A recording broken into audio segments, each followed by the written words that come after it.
Good morning, everyone, and welcome to another episode of Morning Coffee. Hopefully, he said, using his words like an adult, hopefully the first in a new, incredibly productive range of episodes in which they are shorter, snappier, more entertaining, and less heartfelt and gut-wrenching, and me just outpouring all my troubles upon the world. Hello, how are you? More coffee. Anyway, so I'm back. It's been a while. My as ever, stellar judgment in deciding to start a podcast at a period where I've been very ill. It's not been a great 6 months, and if you've listened to the previous 2 episodes, you'll probably know why. But I'm hoping that this episode will be the last in what we can kind of unofficially call the sickness trilogy. And after this, we can get back onto other more interesting subjects and conversations with people I find interesting. So what has happened since we last spoke? Well, surprising no one, I've been back in hospital. Because I think the last time I recorded an episode, I'd just gotten out of hospital. As I've mentioned before, long-running medical problem, which we believe to be Crohn's. More on that later. And which would frequently, maybe every couple of months, 8 weeks, 6 weeks, result in me getting an utterly crippling bout of pain in my lower right abdomen, which would generally result in me spending a nightmarish night awake, kind of through the small hours, rolling on the floor, in agony, getting no relief. Like nothing would help. Painkillers did nothing. Lying in different positions did nothing. Just this same pain in my lower right abdomen, back pain, leg pain, you name it. It was pretty horrendous. And as of recording of episode 2 of the Morning Coffee podcast, I'd been admitted to hospital for the first time. Pain was so bad, we went straight to A&E, blah, blah, blah, blah, blah. Long story short, ended up spending a few nights in hospital, got painkillers. The pain faded, as it always does, after about 12 hours, and then they sent me on my way. On the understanding that while they hadn't been able to do anything for me, I would be seeing a consultant again in a couple of weeks.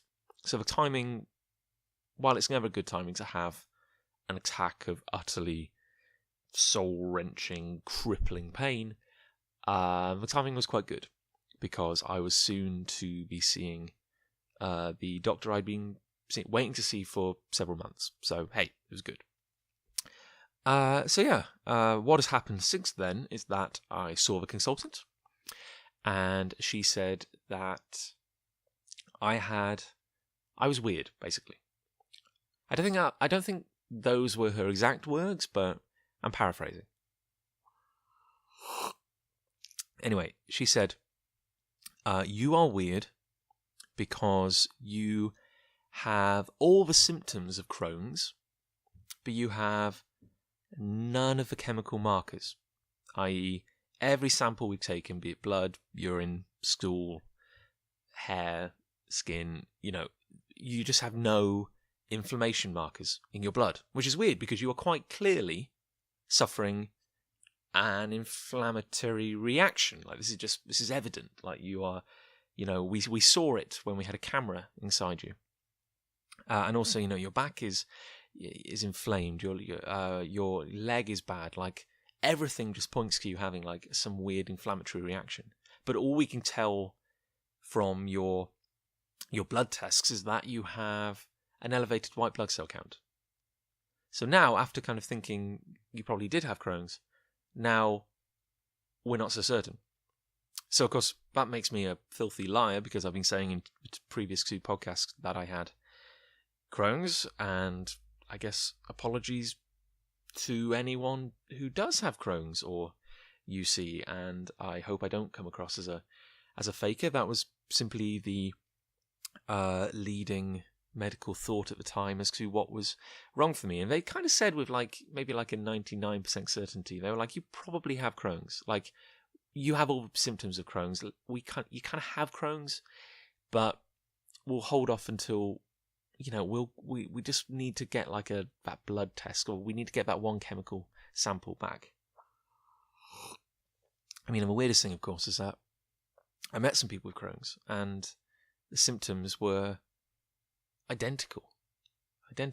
And so I felt quite, given everything the doctors had told me and the fact they'd said you have all the symptoms of Crohn's, I felt quite comfortable saying I had Crohn's.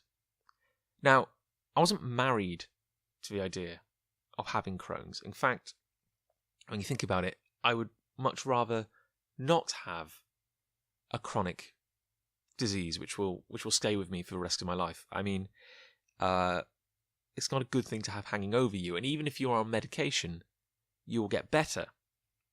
But, it never quite goes away. You might need to change your medicine a bit to make it, balance out for you. But there was a great relief in knowing that what was wrong with you had a name. And even though there were consequences to being diagnosed with a disease like that, it was reassuring to know that I could take medicine and I could get better.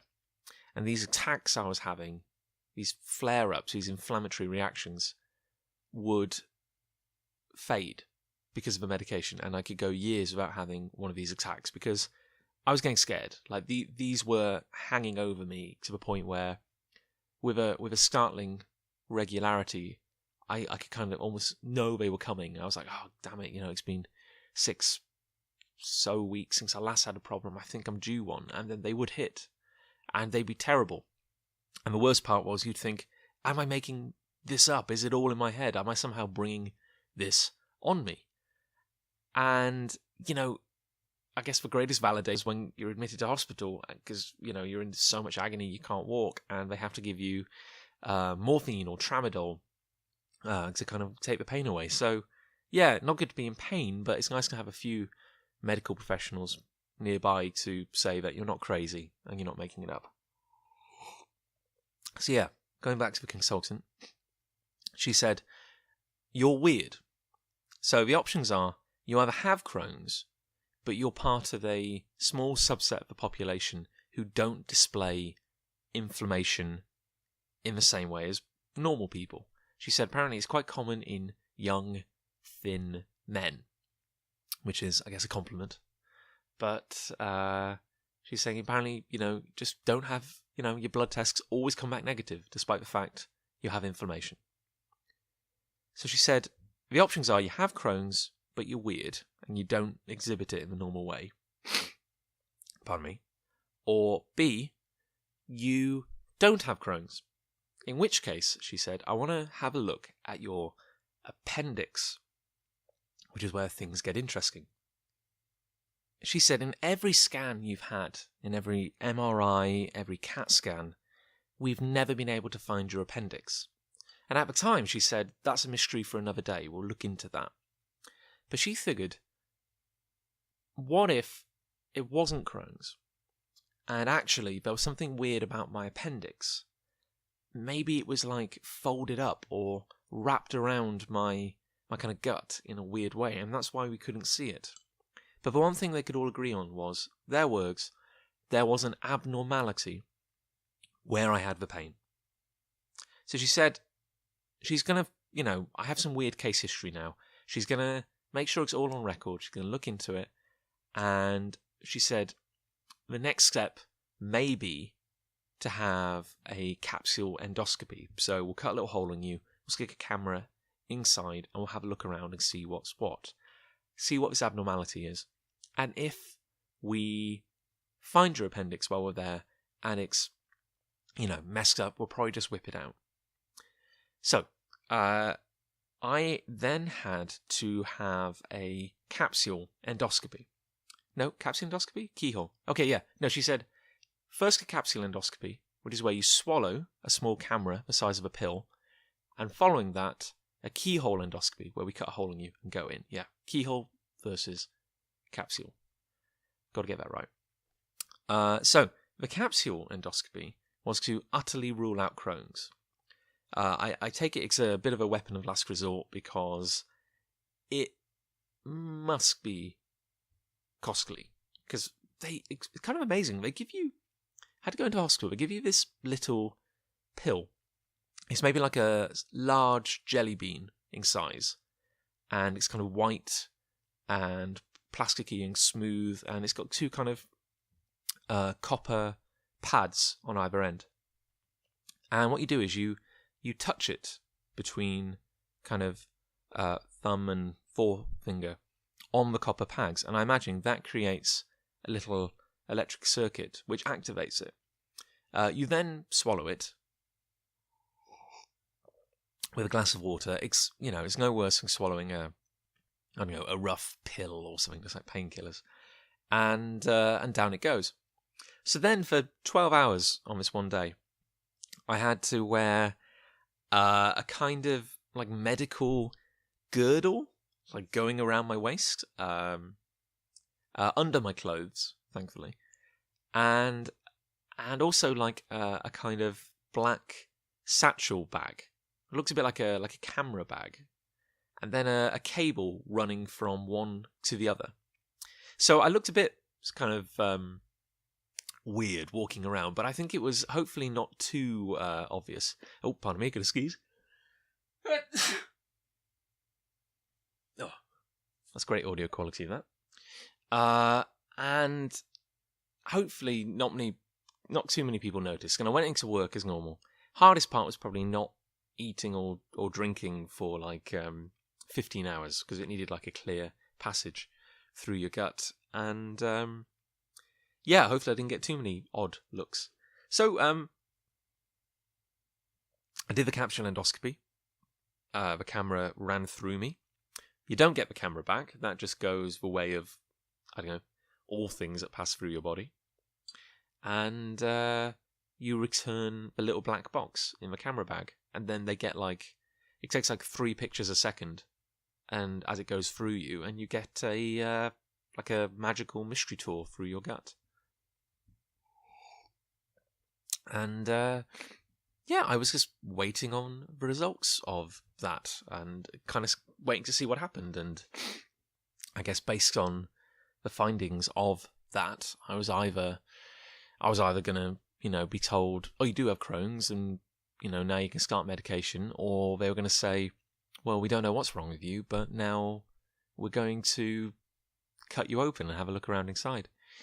One thing the consultant had said was that if you fall ill in the meantime, if you have another attack, the irony is that if you're taken to hospital, they probably will just operate on your appendix. Because at this point, we'd probably exhausted all other options. So yeah, there we go. I'm trying to remember exactly what brought this one on. I must admit, the last couple of weeks have been a bit of a blur. But yeah, my memory's a little hazy, but I think we had it was I want to say a Sunday night? Yeah, I think it was a Sunday evening. And we'd either had tea. I really can't remember. This is weird. Maybe it's like a survival mechanism. I've just kind of blocked it out of my head. Anyway, long story short, I had another attack. And I was lying in bed. We'd gone to sleep. And I was woken up by the pain again, as is so often the case. And I was like, oh, heck, it's happening. Tried to hold off calling an ambulance because I wanted to see if I could ride it out. But, I took as much painkillers as I could. Took some Buscopan. Maybe drifted off for like an hour. Woken up by the pain again. And we just had to call an ambulance. Like, it was too... I mean, it was terrible. Like, as I mentioned before, it's hard to sit here now and talk dispassionately about what happened. But it's almost like it happened to someone else. Like I was screaming, I was moaning, screaming, punching my bedside cabinet, crying. It was just agony, and I think the waiting was the hardest part, because we called that ambulance, and there's only so much they can do. They have limited resources, and you just have to wait. And I guess if someone is accidentally cut their arm off, they are going to be higher priority than you. But I'm there just writhing, crying in agony. Lucy's on the phone to the ambulance and trying to comfort me. And eventually they come, and the first thing they do is inject me with morphine. And mercifully, it takes the edge off, and I kind of just zonk out right there on the bed. I'm just like, just to have the pain numbed by that tiny bit was enough to just, man, such relief. Like, it's a kind of pain which just consumes your entire existence. Like, you lose track of past, future. All you can think about is this horrible present in which you are in utter agony, and it's just kind of dragging ahead of you, and it's a form of hell. Like, it is. I don't want to put too fine a point on it. It was horrible, utterly horrible. And the moment they gave me the drugs, I started to forget about it. It was just so intense. I just couldn't I guess you can't keep it in your brain after that.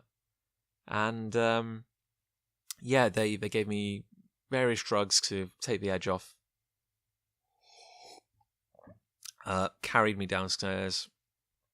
I can't stand straight. I've kind of got that bent over thing, and I'm just in my kind of like pajama bottoms. I'm showing a bit of flesh to the world.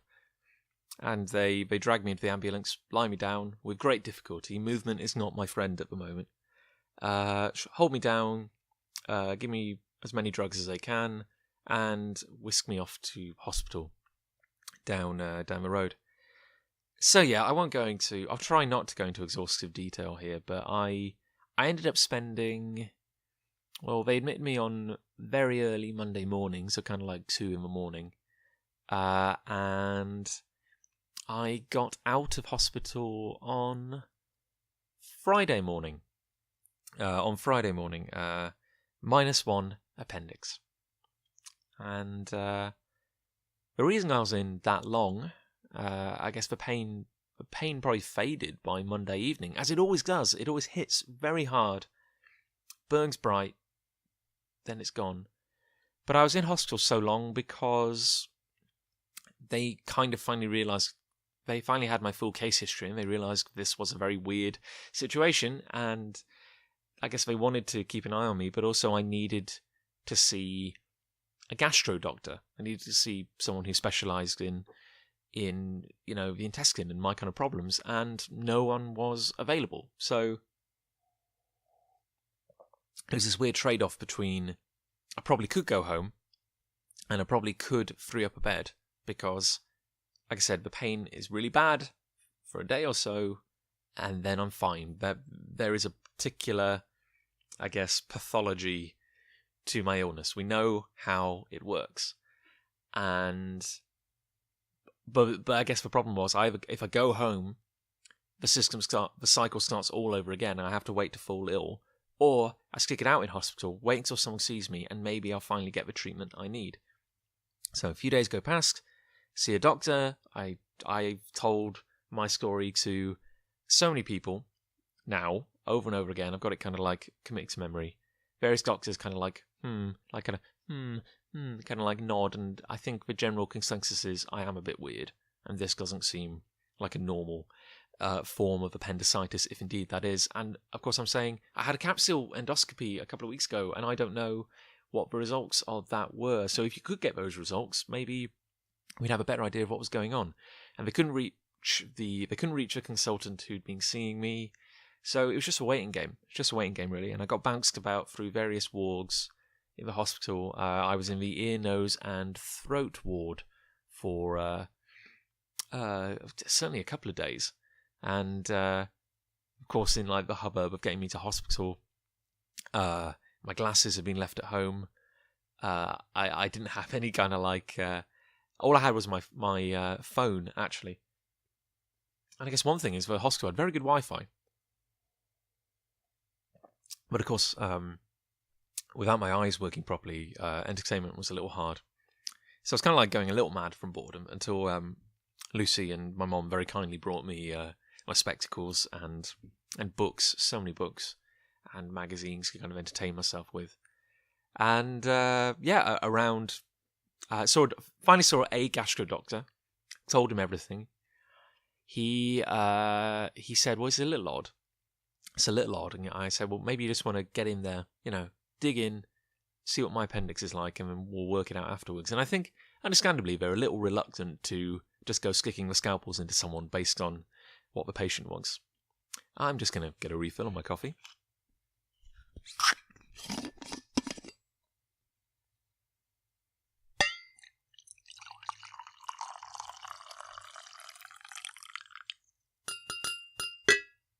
There we go.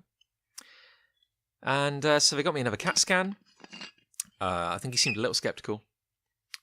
I have a CAT scan, wait for results. He comes back and he's like, yeah, he seemed surprised, but he's like, yeah, it's totally your appendix. For the first time ever, we've been able to see your appendix on a CAT scan. And the people down in radiology are like 100%, or as near as they can, statistically certain that your appendix is inflamed. I was like, wow. So, like, I thought with appendicitis, you got really ill very quickly, whisked you to surgery, ripped out your appendix, and you got better. I didn't think that you could have like a problem with your appendix lasting nearly 3 years, which is kind of how long it has been at this point. Like, the idea that it could flare up a bit, you get ill, but then it drops away, it flares up, drops away, flares up, drops away. I didn't think this was standard, and I'd never had a fever while having one of these attacks. I thought that was pretty, like a pretty, you couldn't really dispute that you had to have a fever. But I did a bit of research on my phone, kind of like home doctor, and apparently more cases than you would expect of appendicitis don't have that classic fever. I think it's something like 40% of people don't have symptoms of classic appendicitis when they suffer.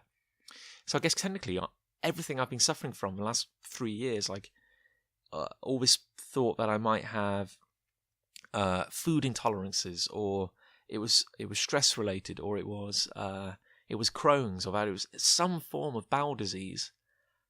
I guess turns out it was actually my appendix, which is kind of incredible, really, when you think about it. And I'm still living in this post-appendix revelation world, and I don't entirely know how to feel about it. But I guess in principle, I could be better now, because I had my first surgery, and they took out my appendix, and it all went fine, and now I don't have an appendix. And so I had my first surgery and my first general anaesthetic, and that was fun. Again, probably the hardest part was they told me it was going to be like midnight on Wednesday, so I hadn't been eating for a good while before then. But then it ended up stretching through to kind of Thursday afternoon, so I don't think I'd eaten or drunk anything but like a few sips of water for about 21 hours before I had the surgery. And I'd be lying if I said I wasn't a little scared. I think more scared of like the anaesthetic rather than the actual cutting and slicing, because I mean, you hear a lot of horror stories, and and you hear. I know a lot of people who have had surgery, and they've said that the anaesthetic made them very ill, and they were kind of sick for a little while afterwards, and also like I've never had a general anaesthetic before, and you are you're losing consciousness. I was fascinated by what this would be like. Would I dream? Would it be like sleeping? Would it just be like, is it like death? Is it just kind of not being aware anymore? was really crazy. And so, you change into the hospital gown, a rather sexy hospital gown, and you put your surgical stockings on, which are really tight, and you lie back, and they wheel you into surgery, and you go through corridor after corridor, kind of like the behind-the-scenes bit where all the surgeons are kind of hanging out. And we go into this little waiting room, which I guess is like the atrium before the operating theatre, and the two doctors are seeing me, and they're kind of like prepping my arms and putting various drugs into me. So they put like a primer kind of drug in, and they say, like, I think this is like the same sedative I had when I had the colonoscopy, because they go like, oh yeah, having it is like having it's like having a few pints. You feel kind of just chilled. So they put that in. They injected one thing, and I just felt a bit kind of tingly. Then they injected another thing, and I definitely started feeling like, I don't know, definitely kind of woozy, like dizzy. Like I just felt a bit kind of, a bit kind of like room spinning. And then they put the gas, the little mask over your face, and they go, just breathe normally, and they're going to count to like 10 or something. And I honestly thought that, like, losing consciousness, you'd have like a kind of, maybe like the edges of your vision would darken, and you'd feel it just kind of like creep in, and then everything would fade to black.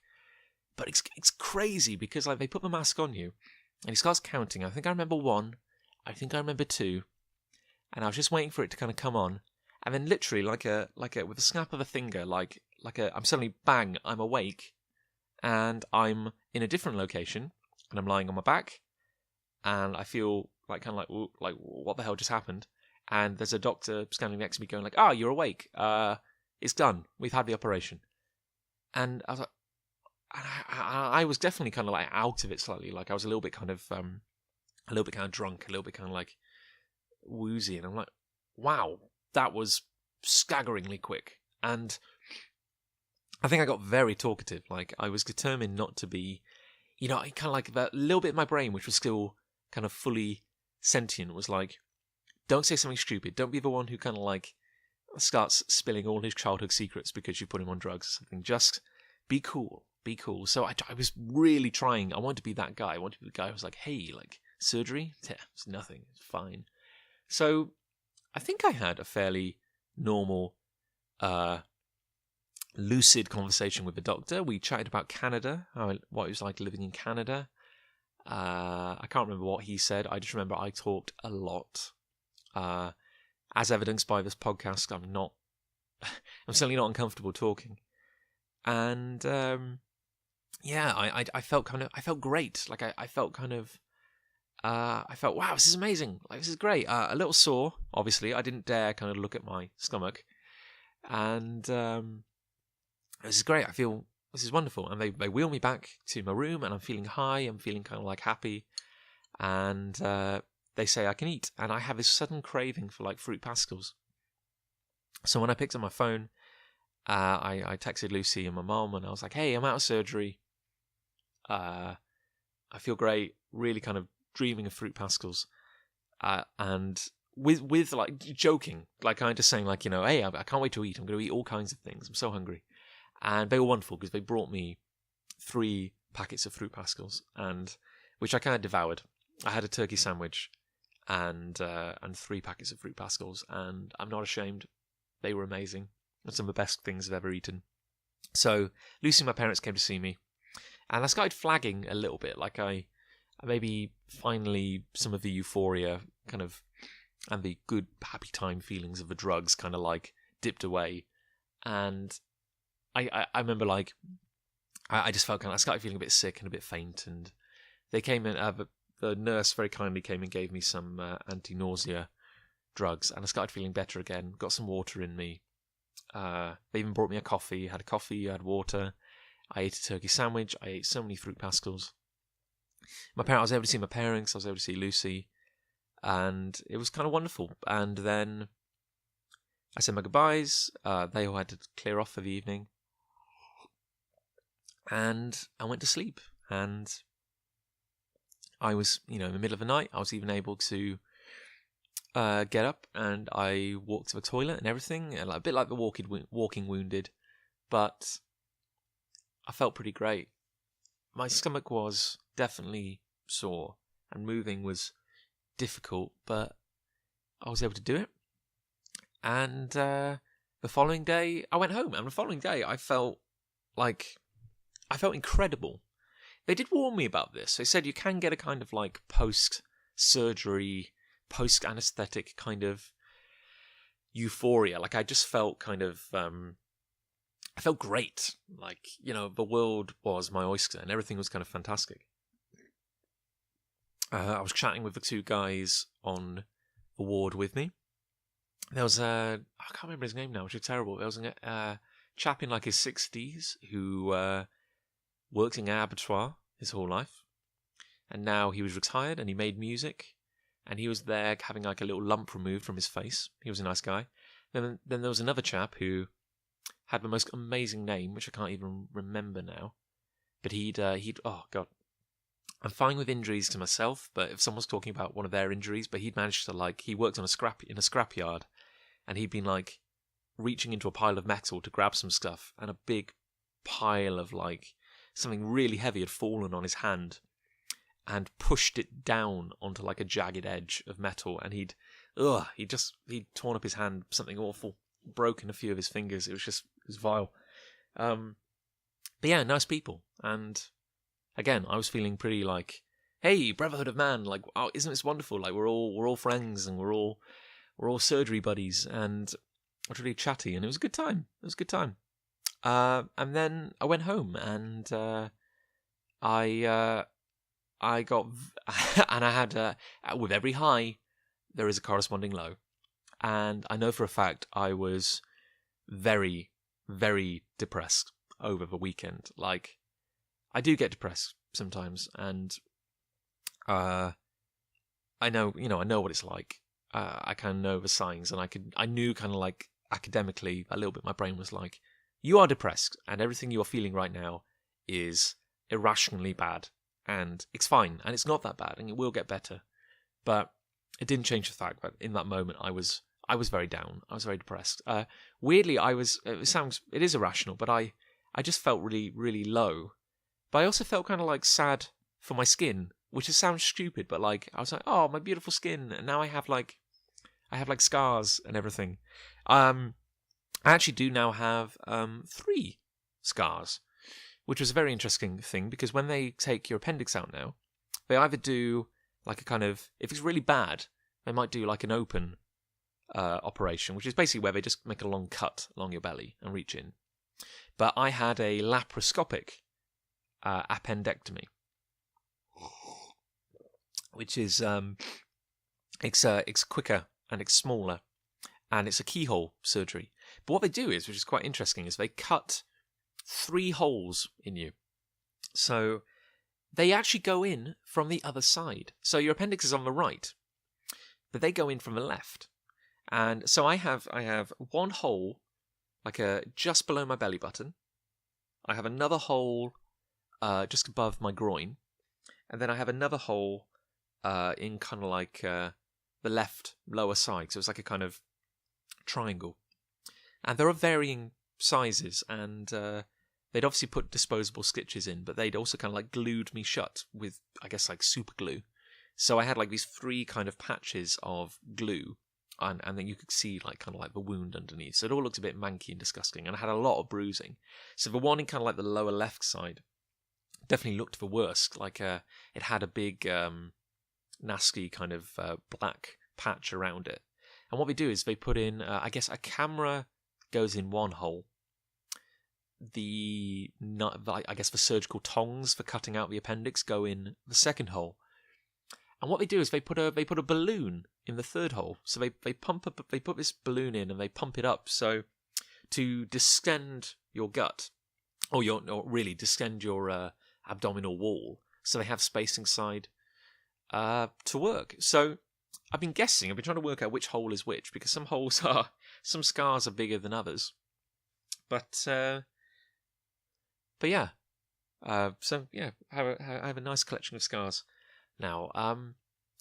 And well, let me see. That was Friday. That was a Thursday.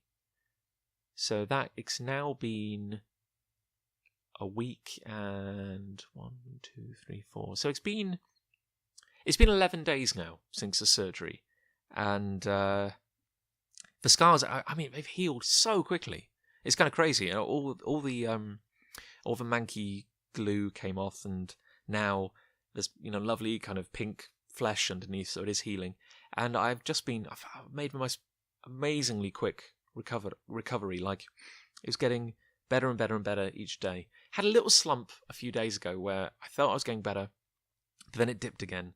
Like, I'm walking. I was pretty sore and stiff, and I wasn't very agile. And obviously the sight of the wounds hurt, and my abdominal wall hurt.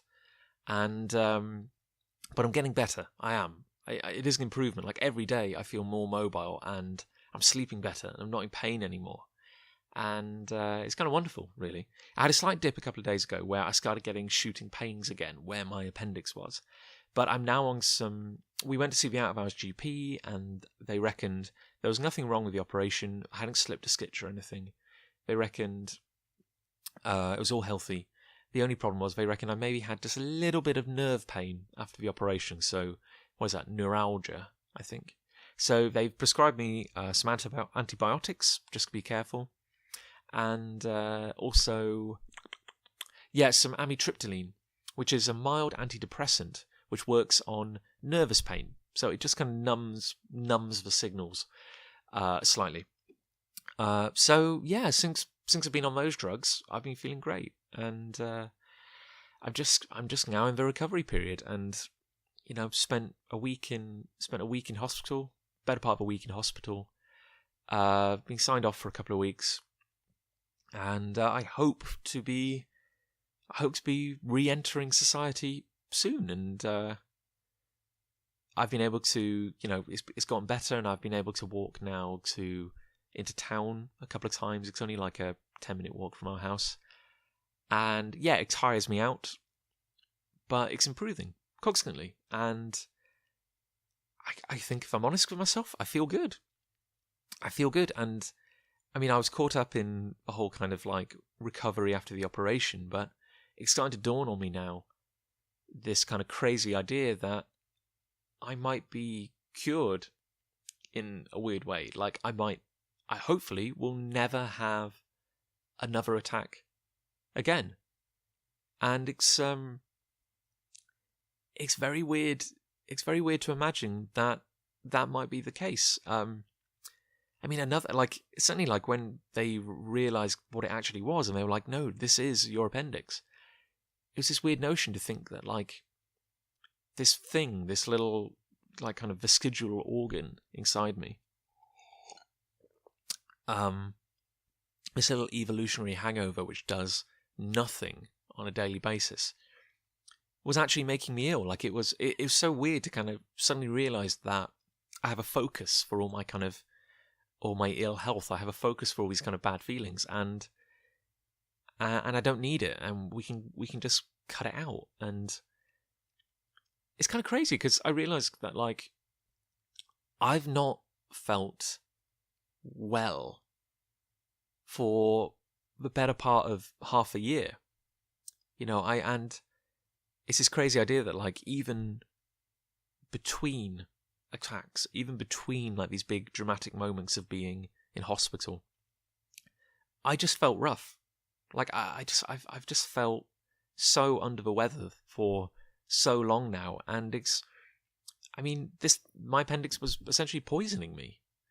It's a crazy notion to think that, like, I had this thing inside me which has just been making me ill for so long, because I guess even when it wasn't flaring up and causing my entire bowels to shut down, and causing like my psoas muscle to flare up, and just causing like this crippling everything just to hurt, like, I guess it was constantly in a state of like infection, and I got better when they gave me antibiotics, but then I came off antibiotics. Like, I guess it flared up again. I've been running on like 60% maybe for so long, and now I am going to get better. And it's a really radical notion to think that, like, I can now. This has just been the weirdest year. Like, this year has just been almost like a bit of a write-off. Like, I've missed so much work. It's made me kind of so unhappy.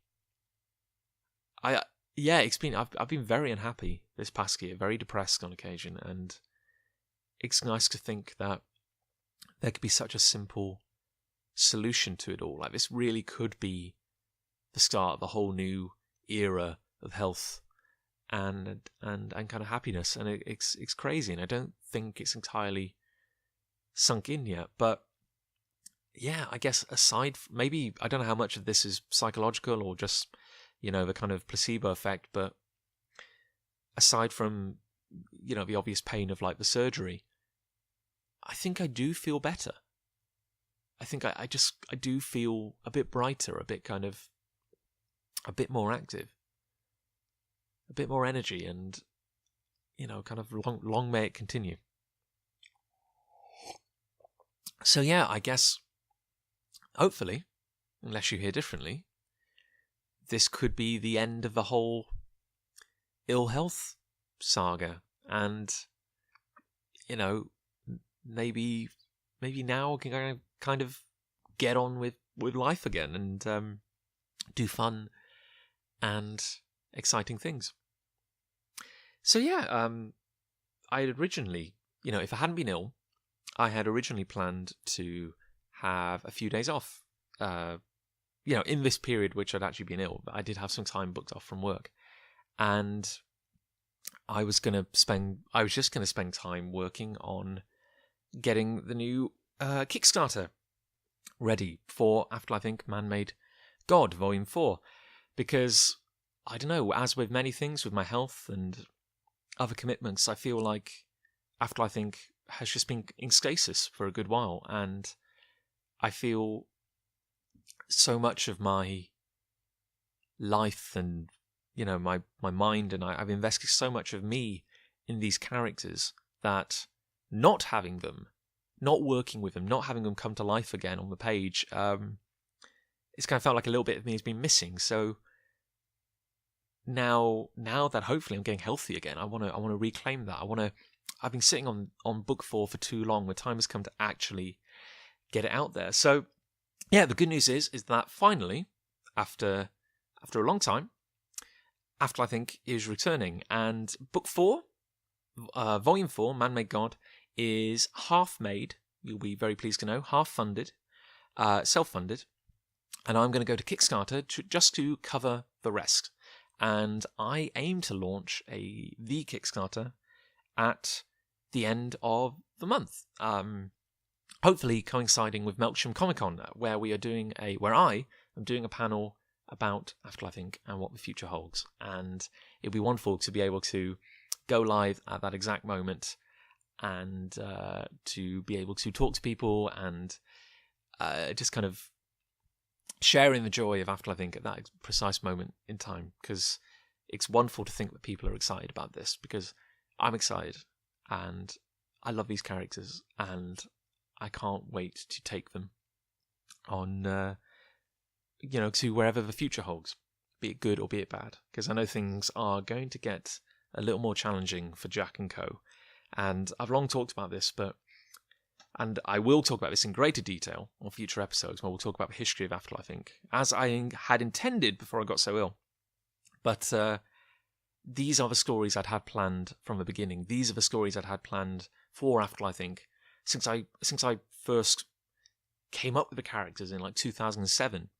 And all the stories I've made so far have actually been side stories. These have been like this was me learning my craft. Like, I wasn't good enough to tell the stories I wanted to tell, so I decided to tell other stories, and in doing so they grew in ways I could never have imagined and became something different and something interesting and something wonderful. And now I'm going back to those original stories, but kind of, you know, the rise and fall of After I Think, and it's very exciting in a way to go back to those original ideas and see how they've changed, because new characters have entered the fray, and, you know, we've had new adventures, and it's all informed it. It's made it like a better, a stronger kind of story. But also it's sad, because by starting on this path, I'm ultimately I'm going to have to end. Because Afterlife, I think it was always going to have an end. I didn't want it to drag on forever.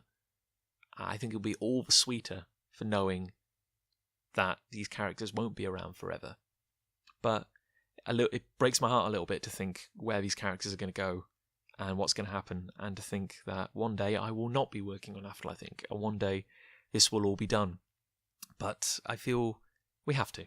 I feel that's part of, in a way, the whole story of Afterlife, is sometimes you need an end to make the beginning and the middle worthwhile. So I can't wait to start this journey, and I hope that some of you will want to come along for the ride. Heck, and it's not to say it won't be fun along the way, because I'm looking right this second at some of the most truly astonishing cover designs for the new book from an amazing new artist. Well, he's not a new artist. I mean, he's, he has a career and everything, but a guy I've not worked with before. His name is Raphael. He's part of a group which I think the Art Steady group of artists. They're Italian guys who we've met at a couple of shows now in London, and David is one of them. David is doing some of the new pencils on the book. It's fantastic, and Raphael will be doing our cover, and it is just astounding. Like, I am excited to look at these. I've done a redesign of the cover layouts for the graphic novels, like kind of taking it into the new age, and he's just sent over like rough pencils, like layouts, and flipping heck, they are incredible. This guy is an astonishing talent, and I'm honoured to have him on the book, and I can't wait to show you all how this comes together. So do keep watching this space. Do keep an eye out on kind of Twitter, Facebook, and the like, because this is big, and I'm very, very excited to show you what's on the horizon. So, yes, thank you everyone for listening. I do believe that Morning Coffee is back, and will hopefully be back in a more regular, a lighter, a less health-orientated fashion, and it's going to go back to, or it's going to start being what I wanted this podcast to be, which would be interesting stories, interesting conversations with both myself, other people, with you, talking about anything of interest, and definitely not my bowels. So, good morning everyone, and thank you for joining me. This podcast, and others like it, is made possible thanks to our wonderful backers on Patreon. To support Big Punch Studios as we make comics like Afterlife Thinking 7-String, games like Sandwich Masters, and podcasts like the one you've just been listening to, head on over to www.patreon.com/Big Punch Studios. For just $5 a month, not only will you help make everything we do a reality, but we'll also send you 4 copies of Big Punch magazine a year. That's over 180 full-colour pages of comic action, featuring Cuckoos, Orb, 99 Swords, and Catamaran, delivered straight to your door. This has been a Big Punch Studios production. For all things Big Punch, be sure to head on over to www.bigpunchstudios.com.